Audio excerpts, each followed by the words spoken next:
Dataran Kewu Prambanan merupakan kawasan penting pada masa awal Hindu-Buddha di Pulau Jawa.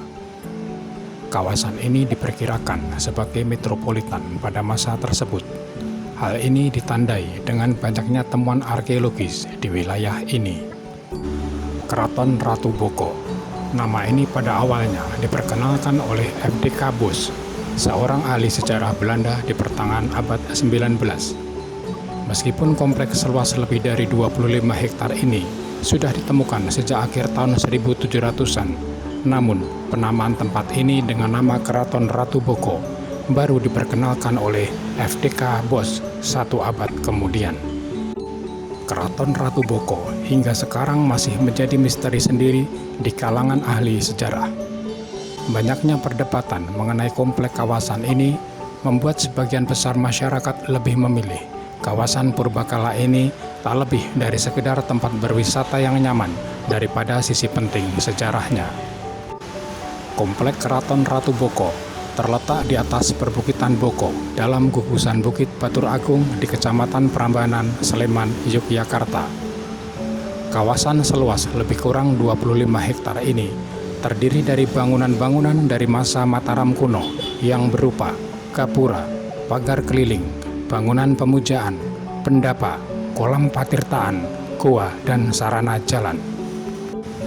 Melihat luasnya area Keraton Ratu Boko, hingga sekarang tempat ini belum dilakukan ekskavasi menyeluruh di kawasan ini, sehingga diperkirakan masih banyak struktur-struktur lain di tempat ini yang belum terungkap.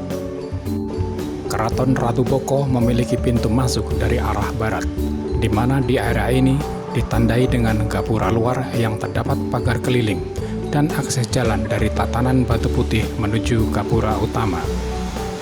Gapura utama memiliki ukuran yang lebih besar dibanding gapura luar dengan bentuk bangunan padu raksa. Setelah memasuki gapura utama, terdapat halaman yang sangat luas di mana di bagian timur laut berdiri sebuah bangunan batur berukuran 13 meter persegi. Tempat ini diperkirakan sebagai candi pembakaran, yaitu sebuah bangunan yang dipergunakan dalam upacara api. Hal ini ditandai dengan adanya lubang sumuran di bagian tengah batur sebagai tempat pelaksanaan upacara api. Banyak yang beranggapan apabila lubang sumuran candi pembakaran ini dipergunakan untuk kremasi jenazah seperti upacara Ngaben di Pulau Bali. Namun anggapan tersebut terbantahkan saat penelitian di tempat ini tidak pernah ditemukan tulang belulang maupun kerangka manusia.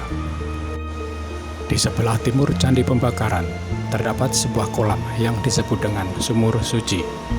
Sumber airnya konon berasal dari sebuah mata air di tempat ini, namun hal tersebut sangat disangsikan. Dataran tinggi Boko merupakan tanah kering dengan material utama batuan tufa, sehingga sangat sulit menemukan sumber air alami di lahan seperti ini. Adanya candi pembakaran dan kolam air menjadi indikasi adanya suatu pemukiman masyarakat yang beraktivitas di dataran tinggi ini. Konon, tempat ini sudah dibangun sejak masa pemerintahan Raja Kedua Mataram kuno, Rakei Panangkaran, seperti yang tertulis dalam prasasti Abhayagiri Vihara yang berangkat tahun 792 Masehi. Rakei Panangkaran setelah pensiun menjadi Raja Mataram kuno lebih memilih meninggalkan keduniawiannya untuk menjadi seorang rohaniawan Buddha.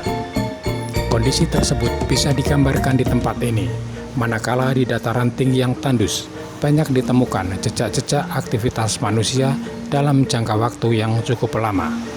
Tentulah hanya orang-orang yang mempunyai kepentingan tertentu saja yang mau bermukim di tempat tandus seperti Bukit Ratu Boko ini. Di sisi lain di kawasan Ratu Boko juga ditemukan adanya goa, di mana fungsi goa pada saat itu dipergunakan sebagai tempat khusus untuk bermeditasi dibandingkan sebagai tempat persembunyian di masa berikutnya.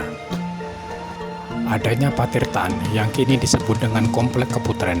Tentunya kawasan Ratu Boko dulunya dihuni oleh banyak golongan. Bagaimanapun juga seorang raja yang telah pensiun pada saat itu tetap saja mendapatkan fasilitas istimewa meskipun harus tinggal di atas bukit yang tandus. Memang secara keduniawian raja tersebut meninggalkan materi yang bergelimbangan harta di kerajaannya. Namun tidak serta-merta seluruh fasilitas kerajaan ditinggalkannya juga.